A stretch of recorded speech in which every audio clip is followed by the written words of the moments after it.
This conference will now be recorded. अद्य शनिवासरः अथवा मन्दवासरः अश्विन कृष्ण तृतीया दिनांक 23 अक्टोबर 2021 प्रसन्न समुच्चय शंखं चक्रं जलकान्दतमृतघटं चारुदोर्भिश्चतुर्भिः सूक्ष्मस्वच्छातिरुद्यां शुकपरिविलसन् मौलिनं भोजनेत्रं कालाम्भोदोज्ज्वलाङ्गं कटितटविलसच्चारुपीताम्बराढ्यं वन्दे धन्वन्तरिं तं निखिलगलवनप्रौढदावाग्निलीलम् ब्रह्मणो हि समारब्धामात्रेयाद्येषु पूजिता अस्मदाचार्यपर्यन्तां वन्दे गुरुपरम्पराम् आयुर्वेदरतं वन्दे माधवाख्यं महागुरुम् आयुर्वेदामृतं सर्वं शिष्येभ्यो यः प्रदत्तवान् द्रष्टाज्ञानी दृष्टकर्मा कृतकर्मा तथैव च अध्यापको विषक्श्रेष्ठो महान् संशोधकस्तथा गुणैरेतैः समुदितैः यत्कार्यं प्रतनोति सः समृद्ध्यर्थं हि कार्यस्य वयं न प्रयतामहे सरस्वत्यै नमो यस्याः प्रसादात् पुण्यकर्मभिः बुद्धिदर्पणसङ्क्रान्तं जगदध्यक्षं वीक्षते आत्रेयं प्रथमं वन्दे आयुर्वेदजगद्गुरुम् आयुर्वेदामृतं सर्वं गृहीत्वा हि सुरेश्वरात् अग्निवेशादिकेभ्यो यत् प्रयच्छद्मुनिः सत्तमः प्रथमं तन्त्रकर्तारम् अग्निवेशं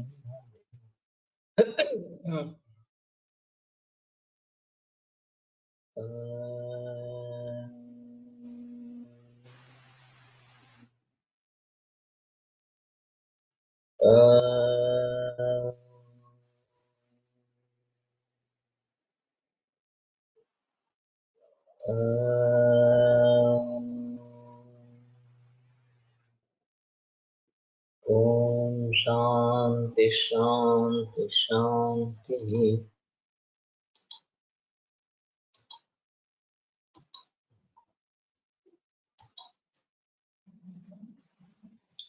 शिष्योपनयनी अध्याय न क्रमेण विना शास्त्रं शास्त्रेण विना क्रमः शास्त्रं क्रमयुतं ज्ञात्वा यः करोति स सिद्धिः। तो मैंने कहा था कि ये बहुत ही अहम श्लोक है मेरे हिसाब में और शायद इसी के ऊपर आज का लेक्चर चला जाएगा। देखते हैं कितना समय होता है, उसके अनुसार करेंगे। तो क्रम के बिना शास्त्र नहीं, ये बात मैं बता रहा था कि किस क्रम से हमें शास्त्र सीखना है, उसके लिए जो पूर्व ज्ञान आवश्यक है शास्त्रों के हिसाब से, उसको भली भांति समझ लेना और फिर जो शास्त्र हमें पढ़ना है उसको पढ़ना, ये ज्यादा उचित इस प्रकार का रहेगा।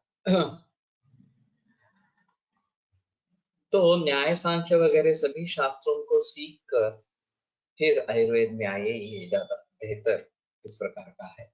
अभी जो शिक्षा पद्धति है उसमें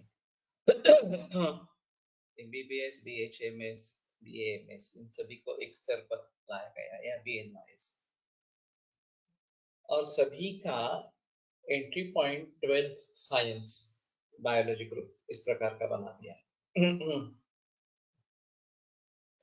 हर शास्त्र की जरूरतें अलग अलग इस प्रकार की है। वैसे देखा जाए तो आयुर्वेद के लिए संस्कृत अनिवार्य इस प्रकार का होना चाहिए। मूल ग्रंथ जो कि संस्कृत में है, तो मूल ग्रंथों को अगर पढ़ पाना है तो संस्कृत अच्छा होना जरूरी है। और इसलिए 10वीं कक्षा तक या 11वीं 12वीं में भी अगर संस्कृत आवश्यक इस प्रकार का रखा जाए, आयुर्वेद में अगर आगे आना है तो इस प्रकार से तो सोच समझ कर लोग थोड़ा निर्णय करेंगे कि हमें एमबीबीएस में या बीएचएमएस में प्रवेश मिलेगा नहीं मिलेगा मालूम नहीं है, लेकिन अगर मुझे आयुर्वेद सीखना पड़े आगे तो मैं 11वीं 12वीं में वैसे बायोलॉजी तो लेना ही है, लेकिन मुझे संस्कृत भी करना है इस प्रकार से। अब ये महाविद्यालय बहुत कम है जो संस्कृत पढ़ाते हैं इस प्रकार से 11वीं 12वीं के लिए। लेकिन फिर भी कुछ महाविद्यालय तो है। अगर महाविद्यालय में नहीं हो तो फिर बाहर से किसी के पास सीख कर ये परीक्षाएं दे सकते हैं, उसमें संदेह की बात नहीं है। जिन्होंने पहले से ही डिसाइड किया है कि मुझे आयुर्वेद में आना है, अभी वैद्यों के काफी बच्चे हैं जो आयुर्वेद में आना चाहते हैं, तो उनके हिसाब से तो ये सही रहेगा कि पहले से ही चुन ले कि मुझे ये करना है। सुश्रुत ने ऐसा किया था कि उसने 11वीं 12वीं में संस्कृत सब्जेक्ट ले लिया था। बाकी लोग फ्रेंच भाषा लेते हैं, जर्मन लेते हैं, तो उसके बजाय अच्छा है कि संस्कृत पढ़े। और फिर आगे आयुर्वेद में ही आना है तो संस्कृत पढ़कर ही आइए, वो ज्यादा बेहतर ऑप्शन इस प्रकार का रहेगा। कुछ लोगों का बिल्कुल डिसाइड नहीं होता है कि क्या करना है आगे, तो वो मैथ्स भी ले लेते हैं और बायोलॉजी भी लेते हैं, पीसीएमबी ये जो बात होती है। तो फिर इंजीनियरिंग में भी एडमिशन हो सकती है, नहीं तो मेडिकल कोर्सेज में भी एडमिशन हो सकती है, और फार्मेसी वगैरह को भी इसी तरीके से जाते हैं अगर बायोलॉजी आपका विषय है तो ये जो क्रम है, ये क्रम ही अधुना अच्छा नहीं है, आयुर्वेद की दृष्टि से अच्छा नहीं है। और ना ही समाज में इसके बारे में जिक्र है कि आयुर्वेद अच्छा साइंस है और वही सही साइंस है, तो उसके लिए एडमिशन लेना। कुछ अपवादात्मक उदाहरण ऐसे हैं कि जिनको एमबीबीएस में एडमिशन मिल रही थी, फिर भी उन्होंने आयुर्वेद में एडमिशन ले ली। ऐसे कुछ है, वेदांत वैद्य है ऐसा इस प्रकार का, सोच समझकर आयुर्वेद में एडमिशन ले ली इस प्रकार से। तो ये बहुत ही अपवादात्मक इस प्रकार की है। लेकिन अगर मुझे आयुर्वेद सीखना है, प्राचीन भारतीय शास्त्र सीखना है, तो उसके लिए जो प्री रिक्विजिट है, जिस प्रकार से मुझे शिक्षा पानी है, उसको देखे बगैर अगर मैं इसमें घुस जाता हूँ तो फिर आगे नौबतें ज्यादा आती है, दिक्कतें ज्यादा आती है। बहुत सारे लोग केवल एमबीबीएस में प्रवेश नहीं हुआ इसलिए आयुर्वेद में आ जाते हैं और उनका मकसद सिर्फ डॉक्टर होना होता है, वैद्य होना नहीं। मेरा भी ऐसा ही था। लेकिन कोलटकर सर से मुलाकात हुई और मेरा पूरा जीवन बदल गया। तो मैंने उसी समय निश्चय कर लिया कि मैं आयुर्वेद के लिए अपना जीवन समर्पित करूं। और फिर उसी दृष्टि से मैंने काफी प्रयास किए। तो एक क्रम होता है इसका कि इस क्रम से अनुसार हमें आगे बढ़ना है, और न क्रमेण विना शास्त्र, क्रम के बिना शास्त्र नहीं, न शास्त्रेण विना क्रम। तो शास्त्र के बिना क्रम भी नहीं इस प्रकार से। तो हर शास्त्र को पढ़ने का एक तरीका होता है। जैसे मैंने कहा कि यस्मिन् ज्ञाते सर्ववेदं ज्ञातं भवति निश्चितं तस्मिन् परिश्रमः कार्यः, कि जो जानने पर सभी बातें समझ में आती है उसमें परिश्रम करना चाहिए, कि मतलब शास्त्र भाषा। बाकी जो चीजें हैं उनमें उतनी दखल अंदाजी देने की जरूरत नहीं है। तो शुरू में ही मैंने ये जान लिया कि मुझे आयुर्वेद अगर करना है तो पाठ अवबोध अनुष्ठान नहीं, ये उसका विधि है।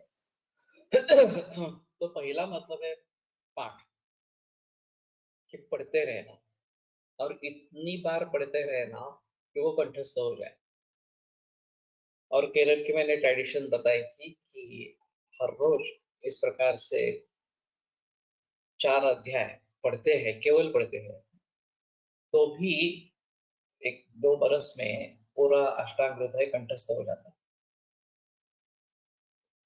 और अगर उसके साथ हम संस्कृत सीखने की कोशिश कर रहे हैं, मूल रूप से क्रियापद क्या है, कर्ता क्या है, कर्म क्या है, उनकी विशेषण क्या है, बाकी कारक संबंध किस प्रकार के हैं, ये जानने की कोशिश करते हैं। तो जैसे पढ़ते हैं उसी समय हमें अर्थ वाच्यार्थ तो कम से कम ध्यान में आने लगता है। तो मैंने ये तरीका ही अडॉप्ट किया कि कंठस्थीकरण करते जाओ और साथ में संस्कृत को पढ़ते जाओ। मूल रूप से अर्थ करने की कोशिश करते रहो, तो अपने आप सामने अर्थ आ जाते हैं और ज्यादा उसके लिए बहस करने की जरूरत नहीं पड़ती। हाँ, जहाँ पे दिक्कत आती है, समझ में नहीं आता है, वहां आपको टीका का सहारा सहारा लेना पड़ेगा। पहले वो संस्कृत टीका का ही करो। फिर उससे भी बात नहीं हो रही है तो किसी बुजुर्ग की सहायता ले लो। और फिर अंततः अगर कोई भाषांतर आपको प्रामाणिक लग रहा है, किसी भी भाषा में, मराठी में हो, हिंदी में हो, तो उसकी सहायता लेने की कोशिश करो ताकि वाच्यार्थ ध्यान में आ जाए। अब बात ये रहेगी कि केवल वाच्यार्थ से काम बनता नहीं है। लक्ष्यार्थ और व्यंग्यार्थ ज्यादा महत्वपूर्ण है और वो हर एक के अनुसार अलग अलग इस प्रकार के रहेंगे। वही सूत्र वही व्यक्ति दूसरी बार तीसरी बार पढ़ेगा तो उसको उसके सामने कोई अर्थ अलग तरीके से निकल आएगा। और ये निरंतर पढ़ने का और अनुभवों का, उसके आधार पर जो कि चिंतन मनन जो होता है उसका नतीजा है कि आप पढ़ते रहेंगे तो अनुभव तो इकट्ठा होते ही रहेंगे और उसके आधार पर उसी सूत्र का किसी किसी किसी अन्य प्रकार से अर्थ सामने आएगा जो काफी महत्वपूर्ण इस प्रकार का हो। तो कहने का तात्पर्य अर्थ ये है कि पाठ हो वो अनुष्ठान नहीं। ये जो बात बताई गई है तो पठन करते रहना, पठन शुद्ध हो इसके लिए सजग रहना कि उच्चारण हमारा सही हो, हम उसमें गलतियां नहीं करें। उसके लिए चाहे तो किसी की सहायता ले ले। अब ऑडियो बुक्स जैसी है उसी प्रकार से ये शायद चरक का डिजिटल बुक या किसी भी अन्य आयुर्वेद ग्रंथों का डिजिटल बुक बनना चाहिए। और वो एनसाइक्लोपीडिक होना चाहिए कि आप जस्ट क्लिक करेंगे तो उसका उच्चारण किस प्रकार से करना है ये भी आपको आप सीख सकेंगे। संधि विग्रह क्या है, समास विग्रह क्या है, अन्वय किस तरीके का है, ये भी आपके सामने आ जाएगा। और उसमें जो शब्द है उन शब्दों का एनसाइक्लोपीडिया होगा कि उसके बारे में जो भी जानकारी है वो राइट माउस क्लिक पर आपको मिलेगी। उसका अर्थ क्या है या फिर उसके संबंध में कोई पिक्चर हो, कोई वीडियो हो, वो भी लिंक हो जाएगा वहां पे। तो इस तरीके से अगर होता है तो हम घर बैठे बैठे सभी ग्रंथों का अध्ययन कर पाएंगे। ये मेरी बहुत सालों से तमन्ना है, आशा है कि इस प्रकार से आयुर्वेद के ग्रंथ आयुर्वेद छात्रों को उपलब्ध हो, डिजिटल वर्जन ई बुक्स इस प्रकार से। और फिर छात्र घर में बैठकर उसके बारे में देखेंगे और उसके ऊपर जो विवरण होगा वो अपने अपने तरीके से बहुत सारे वैद्य करेंगे। एक ही सूत्र पर अगर 4-6 लोगों का विवरण उपलब्ध है तो छात्र को जो बात पसंद आएगी, ये मुझे ज्यादा पसंद है, मुझे इसमें ज्यादा दिलचस्पी है, तो वो उसको आगे बढ़ाएगा। नए नए भी इस प्रकार से विवरण आते रहेंगे। तो मैंने एक कंट्री वाइड क्लासरूम की कल्पना की थी। अभी तो इंटरनेट के जरिए भी हम ये कर सकते हैं सर, कि आपको लॉगिन होना है, पासवर्ड आपको दिया जाएगा, और फिर आप सुबह इसमें लग जाए पढ़ने के लिए और समझने के लिए मूल रूपों। फिर 10 बजे क्लिनिक में जाए, अस्पताल में जाए, और वहाँ बाहर के वैद्य भी जोड़े जाए जिनके अच्छा आयुर्वेदिक प्रैक्टिस है, वो चाहे हफ्ते में एक दिन वो आ सकेंगे। तो अगर अच्छा वैद्य है तो मरीज आएंगे तो लोगों को प्रैक्टिकल मिलेगा। ये प्रत्यक्ष पर शास्त्र है, तो केवल पोपट पंची करने से कुछ नहीं होगा। छात्रों को दिखाना है कि ये इस प्रकार का रोग है, ये डायग्नोसिस है, ये ट्रीटमेंट करी गई है, ये इसके रिजल्ट है, इस प्रकार से तो छात्रों का विश्वास हो जाएगा। और अनुष्ठान ही का मतलब है हमें खुद ये करना है। तो हमने आयुर्वेद में एडमिशन ली है, तो हम आयुर्वेद जिस प्रकार से उपदेश करता है उसी उपदेश को शिरोधार्य मानकर आगे बढ़े। आयुर्वेदोपदेशेषु विधेय परमादरः, ये जो बात कही गई है कि परमादर उसके बारे में रखना है, तो वो किस तरीके का परमादर परमादर होगा, तो ये पाठा बोध अनुष्ठान इस प्रकार का वहां पे बताया। तो हमें ब्राह्म मुहूर्त पर उठना चाहिए, हमें जल्दी सोना चाहिए रात में, खाना कम खाना है, और नियमित रूप से योग व्यायाम ये सब चीजें करनी है, नैसर्गिक ही खाना खाना है। और निरंतर पढ़ते रहना चाहिए। पूरी उम्र के लिए हम एक विद्यार्थी बने रहें, एक छात्र बने रहें, तो कितनी जानकारी इकट्ठा होती रहेगी, कितना ज्ञान हमें प्राप्त होता रहेगा, उसकी कोई गिनती इस प्रकार की नहीं। और फिर एक विनम्र भाव रहता है कि जब मुझे एहसास होता है कि अरे मुझे जो ज्ञान है वो तो कुछ नहीं है, सागर का एक बूंद है, इतना ही मेरा ज्ञान है, तो फिर ये जो गर्व होना या अहम भाव होना, ये बातें नहीं होती। आगे भी बहुत कुछ सीखना है, ये अगर ध्यान में रखते हैं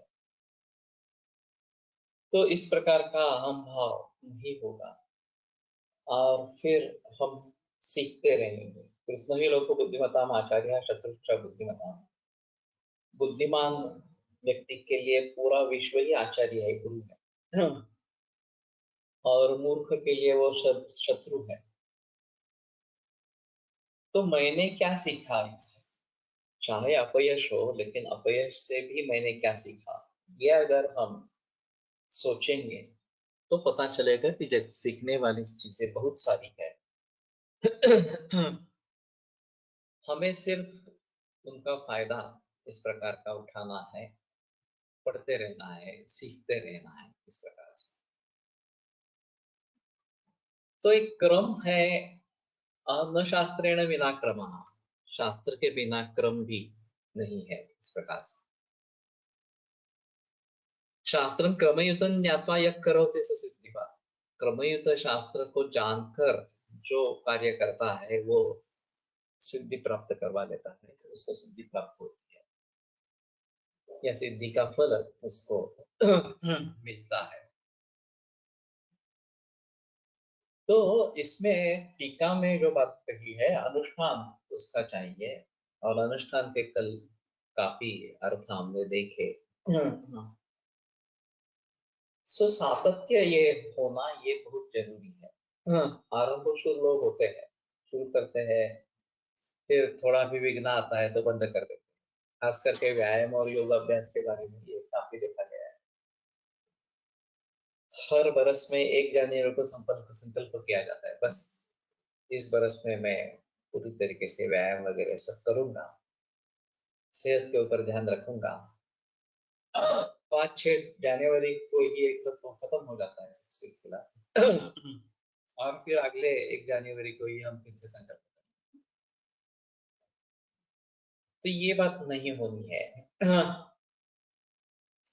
इसमें सबसे अहम है कि मराठी में जिसको भावणे इस प्रकार का कहते हैं कि ये बात दिल को छू जाती है कि बस मुझे ये करना है। एक बार मैंने निश्चय कर लिया है मुझे ये करना है। ये जब तक निश्चय नहीं होता तब तक आगे कुछ नहीं होता। निश्चयाचे महाबळ तुका म्हणे निशिफळ।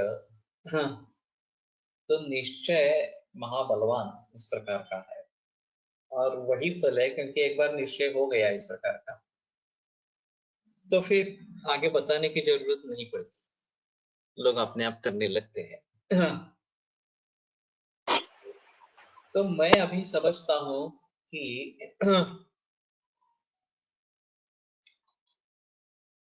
जब तक हम निश्चय नहीं करेंगे कि मुझे इस रास्ते पर चलना है, तब तक ये नहीं होगा।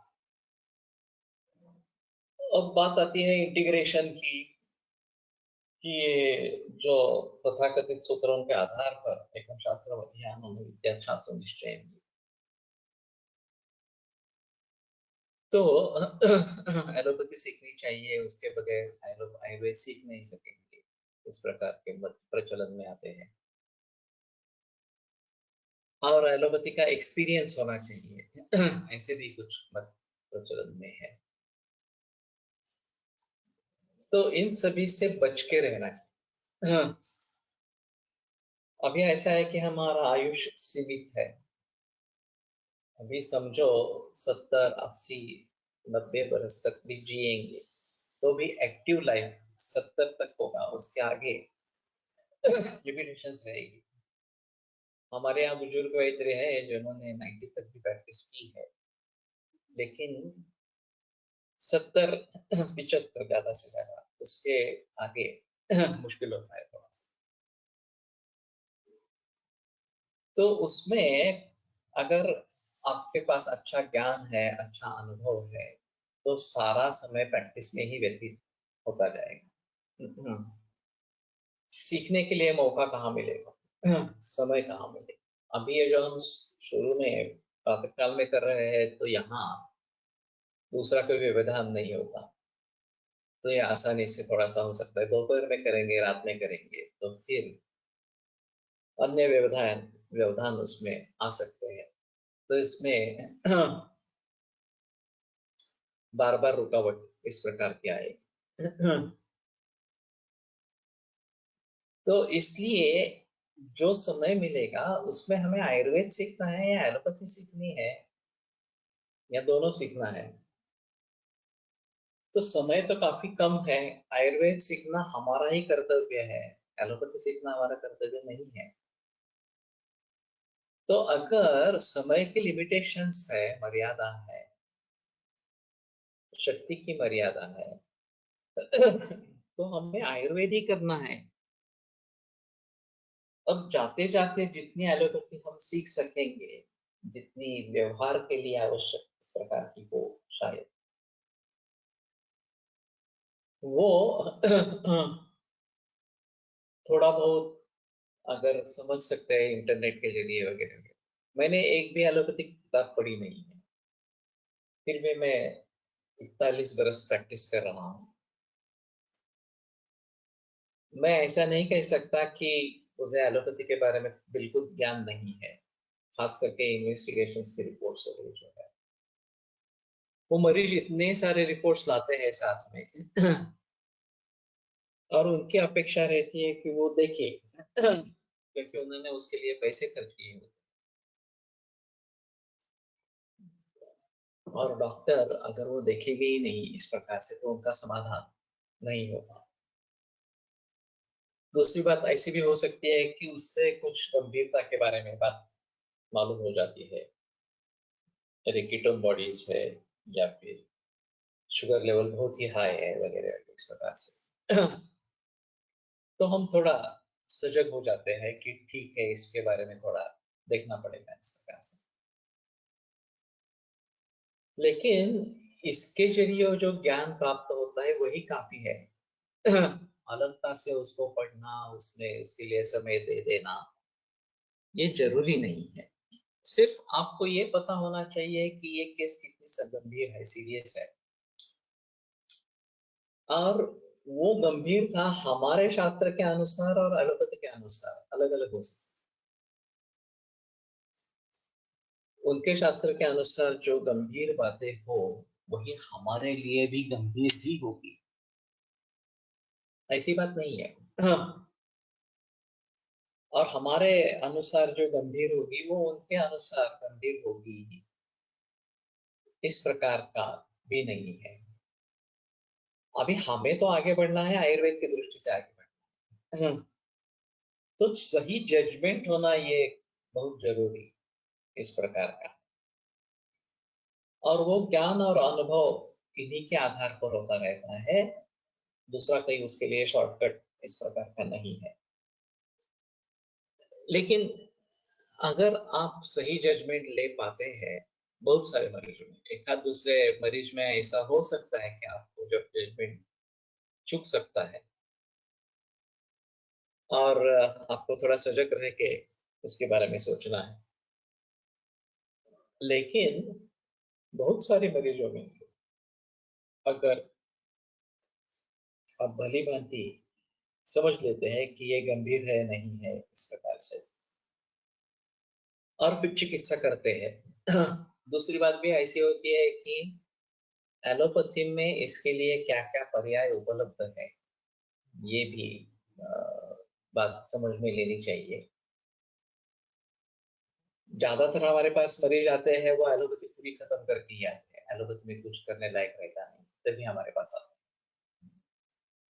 फिर भी कुछ मरीज ऐसे आते हैं कि जिनके लिए एलोपैथी में भी कुछ है, सिम्टोमेटिक रिलीफ के लिए तो कुछ है इस प्रकार से, और फिर हमारे पास आए हैं तो उनमें उनके मन में विकल्प रहता है कि मैं कर रहा हूँ वो ठीक कर रहा हूँ नहीं कर रहा हूँ, अगर मैं अभी एंटीबायोटिक ले लूंगा तो तुरंत इसका परिणाम मुझे मिल जाएगा, बुखार उतर जाएगा वगैरह इस प्रकार से, या एनाल्जेसिक्स ले लूंगा तो तुरंत वेदना का उपशम इस प्रकार का होगा। तो करने की बात यह है कि जहां इस प्रकार के कुछ विकल्प एलोपैथी में उपलब्ध है, मरीज को भी मालूम है, या उसके रिश्ते में कोई डॉक्टर्स वगैरह है वो भी बताते हैं यार क्या कर रहे हो, ये गोली ले लो ठीक हो जाएगा इस प्रकार से। मैंने एक अजीब किस्सा देखा था।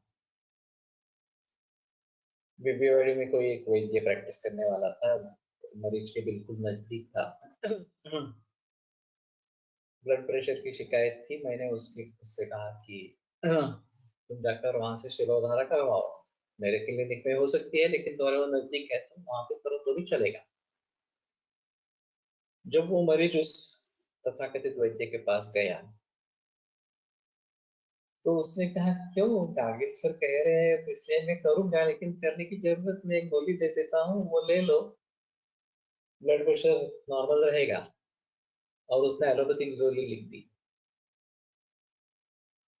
अब मुझे ये बड़ा सदमा था कि जिसकी आयुर्वेद की प्रैक्टिस है ऐसा मैं समझ रहा था, प्योर आयुर्वेदिक प्रैक्टिस कर रहा है ऐसा मैं समझ रहा था,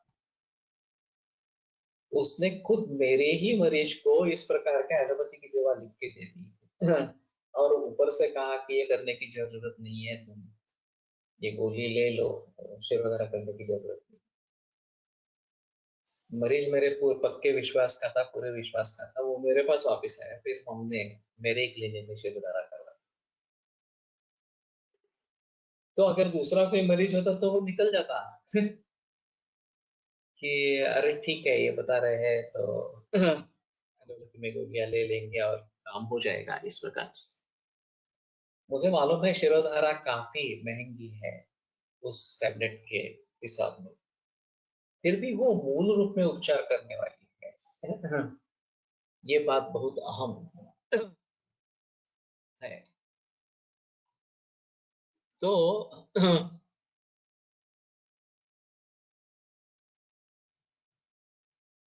हमें इसके बारे में थोड़ा सा सजग इस प्रकार का रहना पड़ेगा। और फिर यहाँ पता चलता है कि कौन रियली वैद्य है और कौन नहीं है, इस प्रकार से। बहुत सारे वैद्य अपने बच्चों के बारे में बहुत ही सेंटिमेंटल, भावना प्रधान होते हैं। और मैंने कई वैद्यों से ये सुना है, जो खुद आयुर्वेदिक प्रैक्टिशनर है, लेकिन बुखार बहुत ज्यादा था तो क्रोसिन दे दी, और वो क्रोसिन दे के ही मेरे पास आया है, इस प्रकार से। तो ये अगर खुद आयुर्वेद की प्रैक्टिस करने वाले हैं, तो ये नौबत उन पर क्यों आती है क्रोसिन देने की? तो उसमें हमें कुछ डिसाइड करना चाहिए कि हमें किस तरीके से आगे बढ़ना। बहुत सारे बुजुर्ग वैद्यों का ये अनुभव रहा है कि जिन्होंने जन्म भर आयुर्वेद की प्रैक्टिस की, लेकिन जब अंततः वो बीमार हो गए 70 या उसके भी आगे, इस प्रकार से, तो उन्हें एलोपैथिक की सहायता लेनी पड़ी, क्योंकि उनके घराने में उतने अच्छे वैद्य नहीं हुए थे। ये बात रही थी, आगे परंपरा चलाने वाला कोई नहीं था, या जो भी छात्र उनके हैं, उनके पास उन्हें संदेह था कि अगर मैं छात्र से चिकित्सा ले लूं तो वो अच्छी भली भांति चिकित्सा कर पाएगा या नहीं पाएगा। और ऐसे बहुत सारे उदाहरण हैं। इन लोगों को एक सदमा भी होता है इस प्रकार से, मैंने जीवन भर आयुर्वेद की प्रैक्टिस की और उसे अंत में एलोपैथी लेनी पड़ी, इस प्रकार से। वैद्य बाबू नानल है, वैद्य विलास नानल है।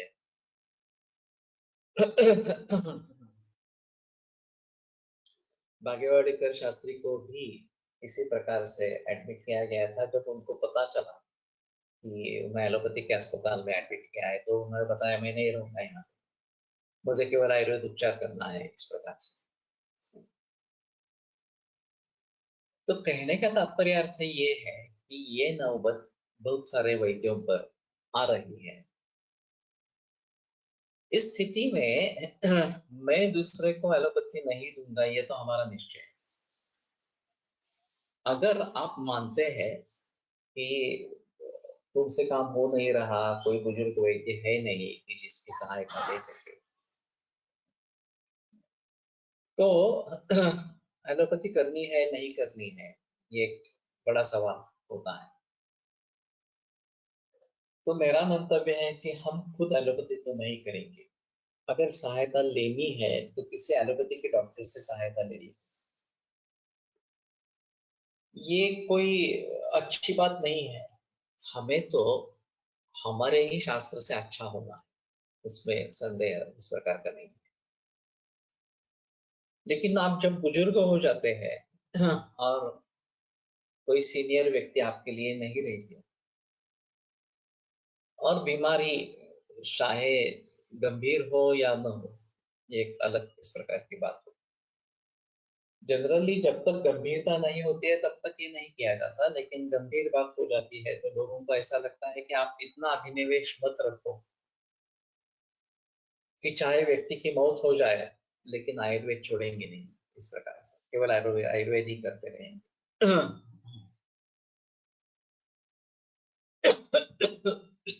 तो इस प्रकार से होता है। अगर वैद्य की मृत्यु होती है तो भी लोग कोसते हैं ये कितना मूर्ख है वगैरह वगैरह, खुद के बारे में।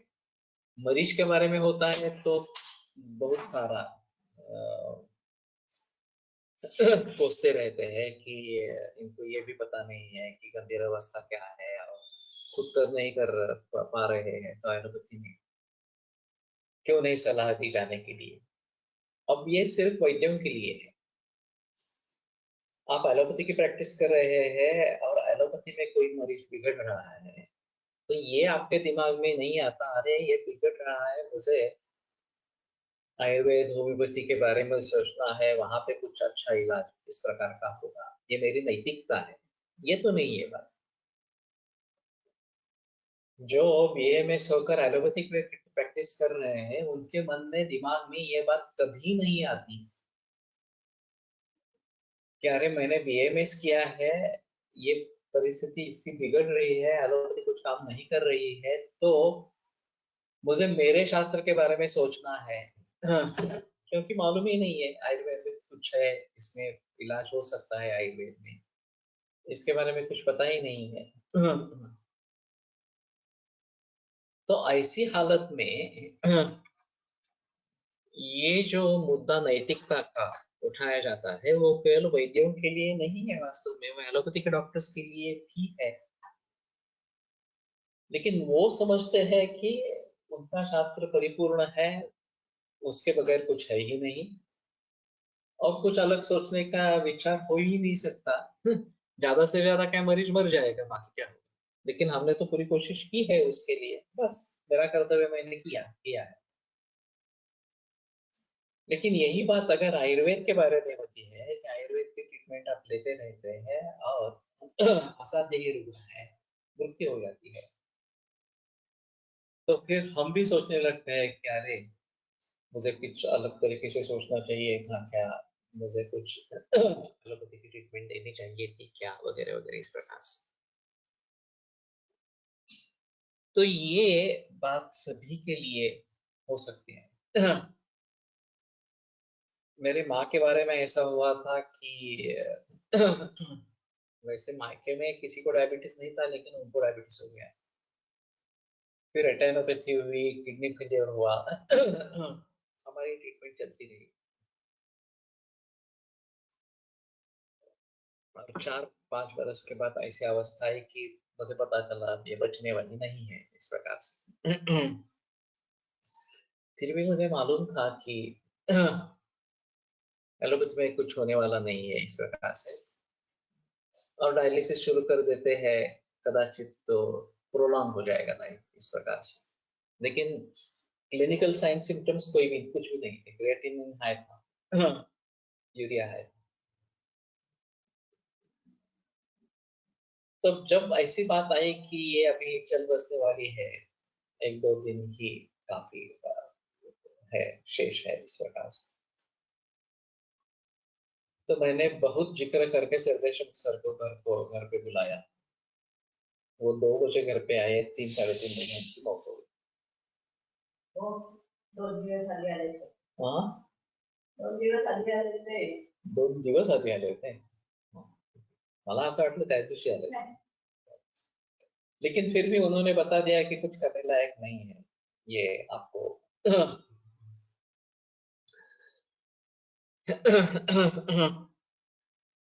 जो मालूम पड़ा है कि देहांत होने वाला है वही सही बात इस प्रकार की है।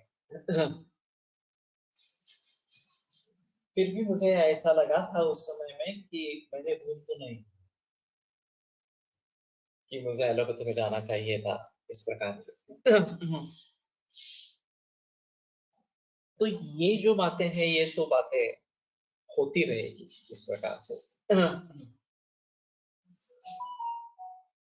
और फिर निजी रिश्तेदारों के बारे में जब बात होती है तो ज्यादा तकलीफ होती है। कोई मरीज है और हम सीधे बता देते हैं कि कुछ होने लायक है नहीं है, इस प्रकार से, और फिर आपका अगर एलोपैथी करनी है तो करो। एक उस समय में एक मेरे पास केस थी, कुछ 2 बरस या 1 बरस पहले, 1-1.5 बरस, वो बेसिकली आशुतोष नानल की पेशेंट थी। उसको था अल्सरेटिव कोलाइटिस, और उसकी दवाइयां से उसको बहुत अच्छा था। 3 बरस अच्छे गए, इस प्रकार से। फिर मालूम नहीं उसको कामला हो गई। तो उन्होंने आशुतोष के पास नजदीक आने का छोड़कर डायरेक्ट केए में चले गए। तो केए में ब्लेम गेम शुरू हुआ है, आयुर्वेद की दवा ले रहे हो इसलिए कामला हो गई, ऐसा उन्होंने बताया। बहुत सारी इन्वेस्टिगेशंस हुई, उसमें से कुछ फायदा नहीं हुआ, ट्रीटमेंट काम नहीं कर रही थी, तो किसी ने मेरे नाम का सुझाव दे दिया। तो मैंने कहा कि ये में तो मैं नहीं आ सकता, क्योंकि उनकी पॉलिसी बहुत स्ट्रिक्ट है, वो एलोपैथी के अन्य डॉक्टर को भी आने नहीं देते, आयुर्वेद की बात ही छोड़ो इस प्रकार से। तो वो बोले उसकी तबीयत बहुत बेकार है, तो बचने के चांसेस नहीं है कोई, तो हम अगेंस्ट मेडिकल डिस्चार्ज ले लेंगे। अगेंस्ट मेडिकल डिस्चार्ज ले लिया और सीधा पुनर्वसु में दाखिल किया।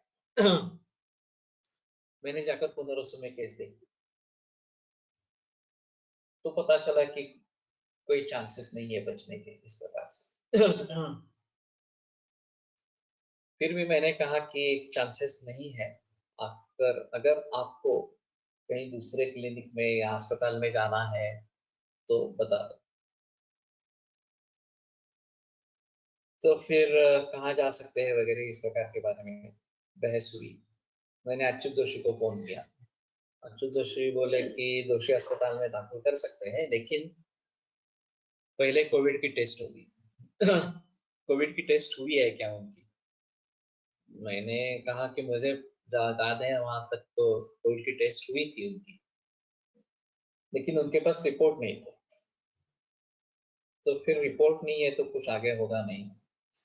एडमिट करेंगे, कोविड की टेस्ट करेंगे और फिर वो निगेटिव है तो आगे होगा, उसमें 24 घंटे चले जाएंगे, और इनके तो बचने के चांसेस 24 घंटे के तो है ही नहीं इस प्रकार।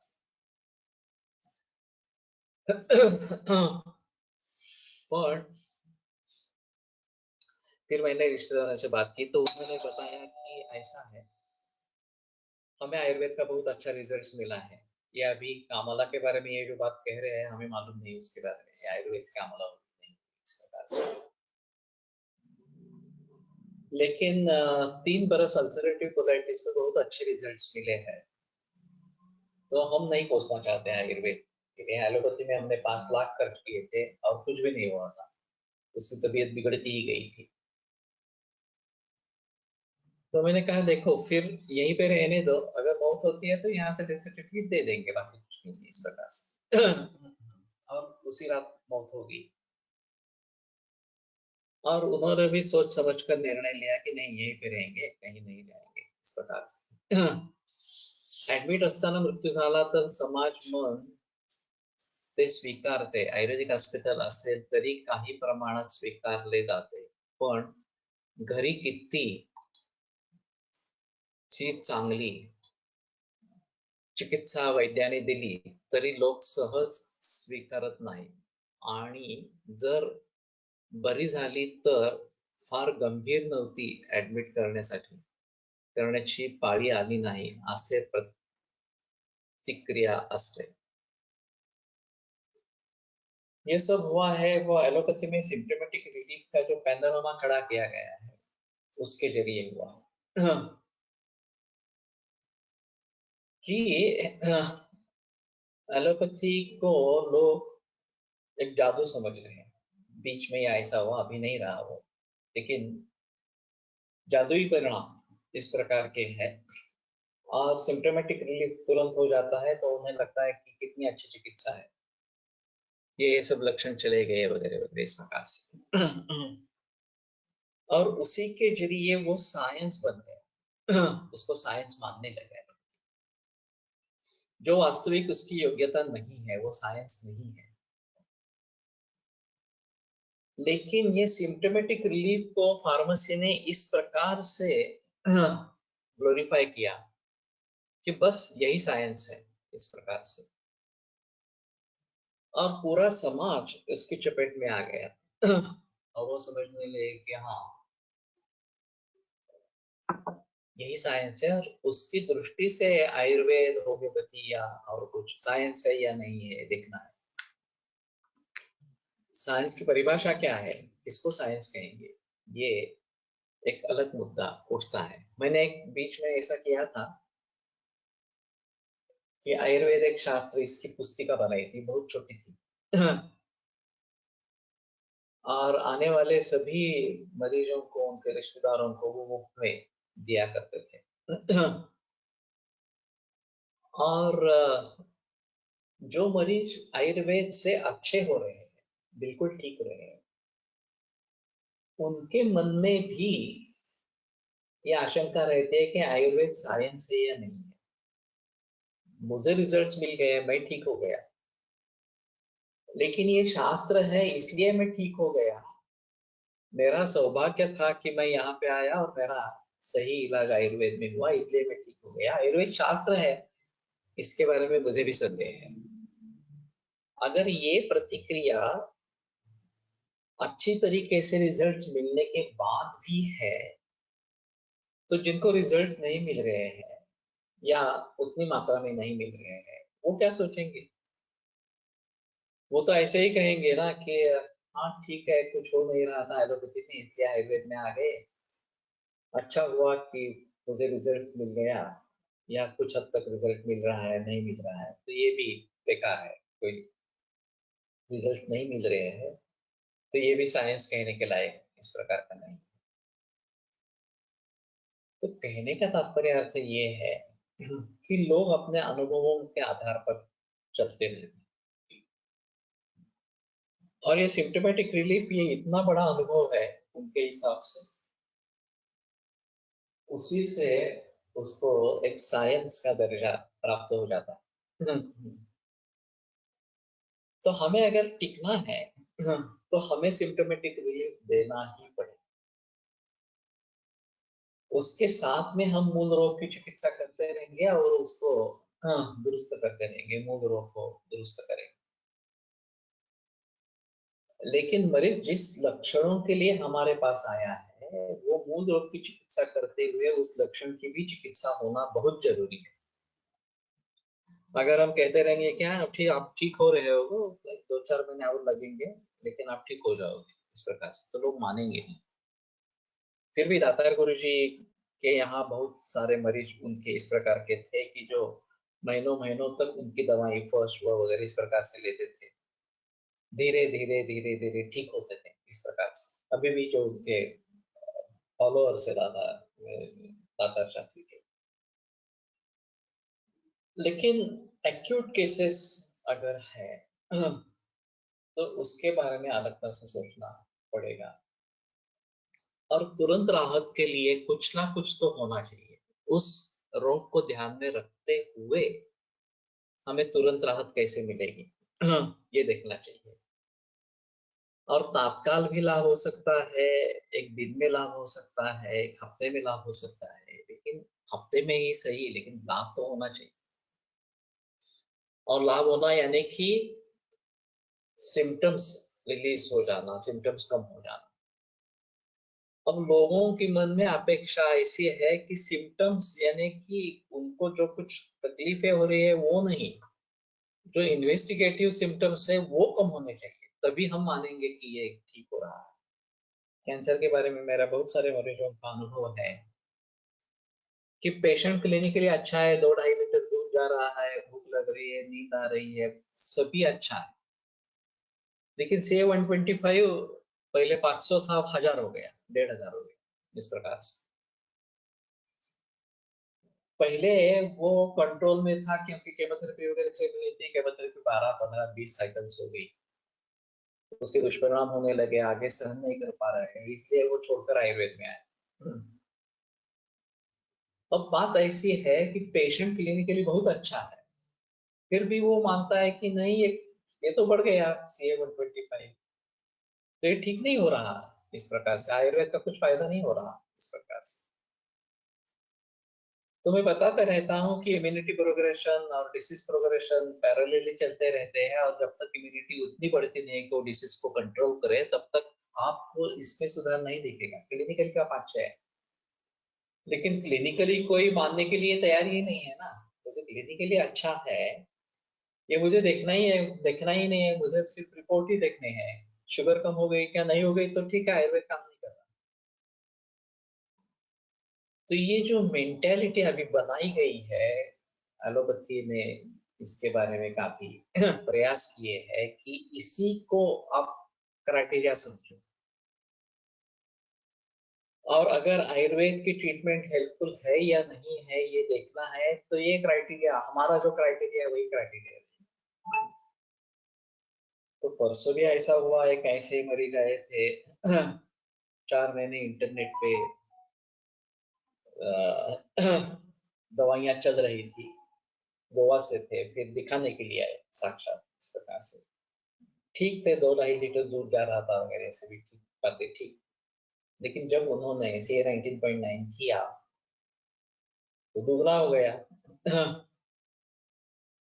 तो वो उनको लगा था कि ये सब अच्छा चल रहा है तो ये भी कम हो जाएगा। मैंने कहा हाँ, होगा, लेकिन उसके लिए कुछ समय देना चाहिए ना।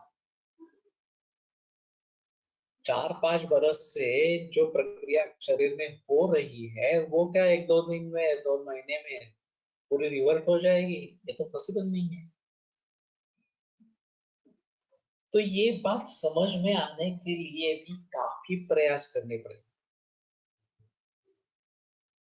अब ऐसा है कि इसके बाद में अगर हम देते रहते हैं, वो ट्रीटमेंट लेता रहता है और अच्छी तरीके से चलता रहता है, तो फिर उसकी बढ़ोतरी कम होती है, बढ़ने का स्पीड जो है वो पहले कम होता है, फिर स्टैग्नेंसी आ जाती है, फिर रिवर्सल होता है। ऐसा नहीं है रिवर्सल नहीं होता, होता है।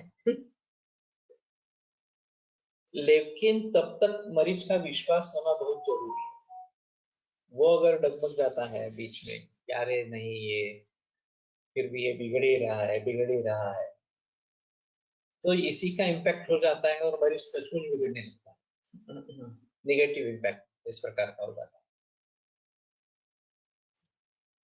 तो समाज के मत में परिवर्तन लाना बहुत मुश्किल काम है, कठिन काम है। फिर भी उसके बगैर कोई चारा नहीं है, ये भी बात सही है। और इसमें ऐसा ही रहेगा कि ये धीरे धीरे होने वाली बात है, इसीलिए मैं इसी नतीजे पर पहुंचा कि अच्छे वैद्य बनने चाहिए। जो कोलटकर सर ने सोचा था वही मैंने सोचा। अच्छे वैद्यों की संख्या समाज में बढ़ेगी तो रिजल्ट्स आने लगेंगे, रिजल्ट्स आने लगेंगे तो समाज के मत में परिवर्तन हो जाएगा। उनको इन इन्वेस्टिगेशन से वगैरह कुछ लेना देना नहीं है, उनको रिलीफ चाहिए बस। एक वैद्य ने ऐसे भी कहा था कि हम समझे कि एलोपैथी है ही नहीं, जो भी कुछ हमें समझ लेना है वो हमारे शास्त्र के मुताबिक समझ लेना है। लेकिन ये काफी डिफिकल्ट है कि माइक्रोस्कोप के जरिए अभी जो काफी इन्वेस्टिगेशंस हुए हैं तो उसमें सूक्ष्म निरीक्षण देखा जाता है और उसको हम टाल नहीं सकेंगे। इसलिए मैं कहता हूँ कि ठीक है, आपको चाहे तो इन्वेस्टिगेशंस करो। मैं अभी थोड़ा सजग रहता हूँ, लोग पूछते हैं इन्वेस्टिगेशंस कब करेंगे, तो मैं बताता हूँ कि इन्वेस्टिगेशंस में आपको रिजल्ट तो अच्छे हैं, उसमें संदेह नहीं है, फिर भी इन्वेस्टिगेशंस में यही रिफ्लेक्ट होगा ऐसा नहीं है। इन्वेस्टिगेशंस में उल्टा भी रिफ्लेक्ट हो सकता है। तो ऐसा नहीं मानना है कि आयुर्वेद काम नहीं कर रहा, आयुर्वेद का काम हो रहा है, उसमें संदेह नहीं है। तो आप इससे डगमग नहीं जाएंगे तो कोई प्रॉब्लम नहीं, आप इन्वेस्टिगेशन करवाएं। नहीं तो इन्वेस्टिगेशंस को टालते रहेंगे, जब मुझे ऐसा लगेगा कि नहीं इन्वेस्टिगेशन जरूरी है, इस प्रकार से भीतर बढ़ रहा है और हमारे काबू में नहीं रहेगा, इस प्रकार की स्थिति हो और कुछ देर के लिए फिर से कुछ करना पड़े एलोपैथी की ट्रीटमेंट, जनरली ऐसा होता नहीं है, लेकिन फिर भी उसको ध्यान में रखते हुए किसी की सहायता अगर लेनी है तो इन्वेस्टिगेशंस की जरूरत पड़ेगी। अब इसमें ऐसा नहीं मानना चाहिए कि आयुर्वेद की हार है। मरीज जी इतनी गंभीर अवस्था में आते हैं, इतने एडवांस स्टेज में आते हैं कि एलोपैथी में करने लायक कुछ है ही नहीं। ज्यादातर बात ऐसी होती है कि शुरू में जब रिजल्ट्स मिलते हैं, सिम्टोमेटिक रिलीफ होने लगता है, तो मरीजों की अपेक्षाएं बढ़ जाती है। अरे ये तो काम कर रहा है, तो ये रोगी पूरी तरीके से ठीक होना चाहिए, दुरुस्त हो जाना चाहिए, और वो नहीं होता। कुछ भी कारण होता है बीच में, या कुछ 1-2 बरसों के बाद फिर से डिटोरिएट होना आरंभ हो जाता है और उसको कोई रोक नहीं सकता इस प्रकार से। फिर भी ये बेहतर है कि 2 बरस तो निकल गए आयुर्वेद में, अच्छी तरीके से निकल गए। लेकिन ये समझने वाले लोग बहुत कम होते हैं। रुग्ण या उनके रिश्तेदार ये समझने के बारे में काबिल नहीं होते। और फिर उनको समझाते रहना ये काफी मुश्किल इस प्रकार का हो जाता है। तो सिद्धि किसको कहेंगे? ये सिद्धि बात एक प्रकार का कहा गया है। एलोपैथी ने पैरामीटर सेट किए हैं, उनमें पैरामीटर्स में फर्क आता है, सुधार आता है तो ही सिद्धि है। क्लिनिकल अच्छा पिक्चर है तो सिद्धि नहीं है। ये इन्होंने लोगों को इतनी बुरे तरीके से समझाया है कि लोग भूल ही गए हैं कि क्लिनिकल डायग्नोसिस कोई होता है, क्लिनिकल सिम्टम्स होते हैं, उसमें सुधार हो सकता है वगैरह वगैरह। इस प्रकार से सभी इन्वेस्टिगेशन माइंडेड हो गए हैं, और इन्वेस्टिगेशंस अगर अच्छे नहीं आ रहे तो मान लेते हैं कि आयुर्वेद में कुछ दम नहीं है, आयुर्वेद कुछ नहीं कर रहा, इस प्रकार से। तो इस मानसिकता को बदलने के लिए हमें अच्छे वैद्य ही चाहिए। अच्छे वैद्य अगर इस प्रकार से रहेंगे, जो इस प्रकार के गंभीर एडवांस केसेस को अच्छी तरीके से टैकल करेंगे, उनमें अच्छे रिजल्ट्स लाएंगे, पहले क्लिनिकल में और बाद में पैथोलॉजिकल वगैरह में, तो समाज मत में परिवर्तन आएगा और लोग समझेंगे कि हाँ ठीक है, ये साइंस है, इस प्रकार से। अब अगर ये जो बात कही जाती है एविडेंस बेस्ड, इसको हमने अच्छी तरीके से एलोपैथी को ही कोसने के लिए प्रयोग करना। अगर एलोपैथी एविडेंस बेस्ड है तो एविडेंस कहाँ है कि केमोथेरेपी ठीक करती है? उसका तो एविडेंस केवल 2.1% है अमेरिका में और 2.3% है ऑस्ट्रेलिया में। तो आप एविडेंस बेस्ड की बात करते हैं तो केमोथेरेपी हटा दो, कोई मतलब नहीं है केमोथेरेपी में, इस प्रकार से। और आयुर्वेद में एविडेंस अभी तो क्रिएट हो रहे हैं, बहुत सारे लोग आयुर्वेद की ट्रीटमेंट कर रहे हैं, तो एविडेंस क्रिएट हो जाएगा। उसमें सिम्टोमेटिक रिलीफ एक अलग बात रहेगी, और क्लिनिकल इंप्रूवमेंट ये अलग बात रहेगी, और पैथोलॉजिकल रेडियोलॉजिकल इन्वेस्टिगेशंस में सुधार ये एक अलग बात इस प्रकार की रहेगी। तो ठीक है, यहीं पे रुकते हैं। लेकिन शास्त्र क्या है, ये एक बहुत बड़ा मुद्दा है। और हमें भली भांति शास्त्र सीखना है, उसी के तरीके से सीखना है, ये सबसे अहम इस प्रकार का मुद्दा रहेगा। आयुर्वेद प्रकांडो निगदितैः शल्यतंत्र प्रधानः शिष्येभ्यः शाश्वतोऽयं निखिलजनकृपा व्याप्तचित्तेन येन आयुर्वेदस्य वाञ्छन् पुनरपि भुवने तां च सुष्ठु प्रतिष्ठां श्रेष्ठं धन्वन्तरिं तं प्रणमति च सदा वैद्यवर्गो हि नूनम् वैद्यवर्गो हि नूनम्।